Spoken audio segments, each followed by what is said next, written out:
Hello friends, welcome to ராயரா சமையல். நம்ம இன்றைக்கி இந்த விலாகில் என்ன பார்க்க போகிறோன்னா இட்லி பொடி ரெசிபி தான் பார்க்க போகிறோம். எப்படி பண்ணுறதுன்னு பார்த்துடலாமா? இட்லி தோசைக்கு அட்டகாசமான ஒரு கருப்பு உளுந்தை வச்சு இட்லி பொடி ரெசிபி தான் நம்ம இன்றைக்கி இந்த வீடியோவில் பார்க்க போகிறோம். வீடியோவை ஸ்கிப் பண்ணாமல் ஃபுல்லாக பாருங்கள். இது ரொம்ப ஹெல்த்தி. பார்க்கலாமா? இது மாதிரி ஒரு பேன் எடுத்துக்கோங்க. பேன் நல்லா காஞ்சிருக்கணும். லைட்டாக ஆயில் ஊற்றிக்கோங்க. போகிறோம். நம்ம இந்த அளவு ஆயில் ஊற்றினாலே போதும். இல்லைனா அது ரொம்ப நமத்து போன மாதிரி ஆகிடும் மிளகா பொடி. நான் 1 கப் அளவுக்கு கருப்பு உளுந்தும் வெள்ளை உளுந்தும் கொஞ்சமாக ஆட் பண்ணியிருக்கேன். சிம்மில் வச்சே நல்லா வறுத்து விடுங்க.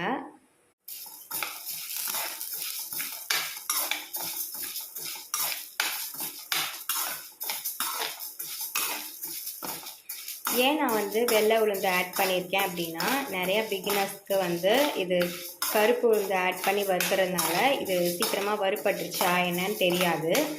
அதனால தான் நான் வெள்ளை உளுந்து ஆட் பண்ணியிருக்கேன்.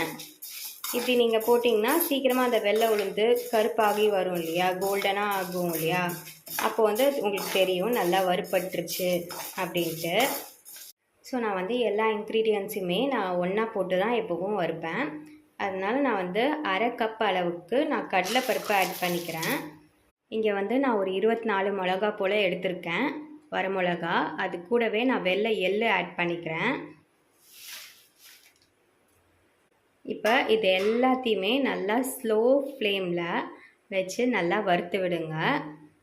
இது வறுக்க கொஞ்சம் லேட் ஆகும் தான், ஆனால் நல்லா ஒரு ஹெல்த்தி. இது கருப்பு உளுந்தில் பண்ணிங்கன்னா, மிளகா பொடி எல்லோரும் வெள்ளை உளுந்தில் தான் பண்ணுவாங்க. இது கருப்பு உளுந்தில் பண்ணிங்கன்னா அவ்வளோ டேஸ்ட்டு, உடம்புக்கும் ரொம்ப ஹெல்த்தி. கண்டிப்பாக இதை ட்ரை பண்ணி பாருங்கள். பட் நீங்கள் எந்த கரண்டி எதுவுமே இந்த ஈரம் படக்கூடாது அரைக்கிற வரைக்குமே. அப்போ தான் மிளகா பொடி நமத்து போகாமல் இருக்கும். கூடவே நான் பெருங்காய பவுடர் கொஞ்சம் ஆட் பண்ணிக்கிறேன். நான் செய்கிற இந்த மெஷர்மெண்ட் 2 பேர்த்துக்கான அளவு மட்டும்தான். உங்களுக்கு நிறையா வேணும்னா இதே நீங்கள் டபுள் பண்ணிக்கலாம். இந்த அளவுக்கு நல்லா பொன்னிறமாக வறுத்துடணும் எல்லாத்தையுமே.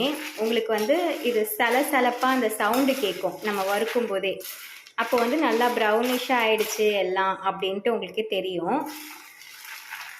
இப்போ நீங்கள் இதை ஆற வச்சுட்டு மிக்ஸி ஜாரில் உப்பு போட்டுட்டு நம்ம அரைச்சிக்கலாம். இப்போ ஃபஸ்ட்டு இது ஆறட்டும். இப்போ இது நல்லா ஆறிடுச்சு. நான் இப்போ மிக்ஸி ஜாரில் கன்வெர்ட் பண்ணிக்கிறேன். நம்ம இதில் உப்பு போட்டு அரைச்சா போதும்.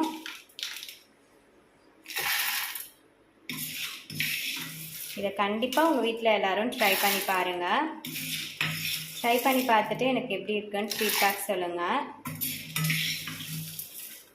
நான் 1 டீஸ்பூன் அளவுக்கு நான் உப்பு ஆட் பண்ணிக்கிறேன். இது கரெக்டாக இருக்கும் எனக்கு. ஃபஸ்ட்டு நம்ம பல்ஸ் மோடில் அரைச்சிக்கலாம்.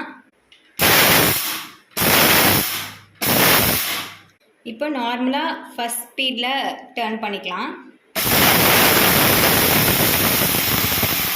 இங்கே பார்த்தீங்களா எவ்வளோ சூப்பராக அழகாக ரெடி ஆயிடுச்சு அப்படின்ட்டு. இந்த அளவு பரபரன்னு இருந்தால் போதும். இதுக்கு மேலே ரொம்ப மையாக அரைச்சிங்கன்னா மிளகா பொடிக்கு நல்லா இருக்காது. நான் இதை ஒரு ஸ்டோரேஜ் கண்டெய்னரில் ஏர்டைட் பாக்ஸில் போட்டு வச்சுறேன். நான் இதை ஒரு ஏர்டைட் பாக்ஸில் ஸ்டோர் பண்ணுறேன். இதுதான் இதோட ஃபைனல் அவுட்புட். இட்லி பொடியை நான் ஏர்டைட் பாக்ஸில் ஸ்டோர் பண்ணிட்டேன்.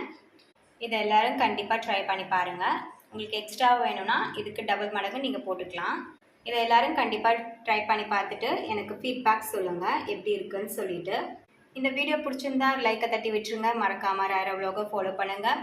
உங்கள் ஃப்ரெண்ட்ஸ் அண்ட் ஃபேமிலிக்கு என்னோடய வ்ளாக்ஸை மறக்காமல் ஷேர் பண்ணுங்கள். நெக்ஸ்ட் வீடியோவில் பார்க்குறேன். Tata bye friends. Thanks for வாட்சிங். பை பாய்.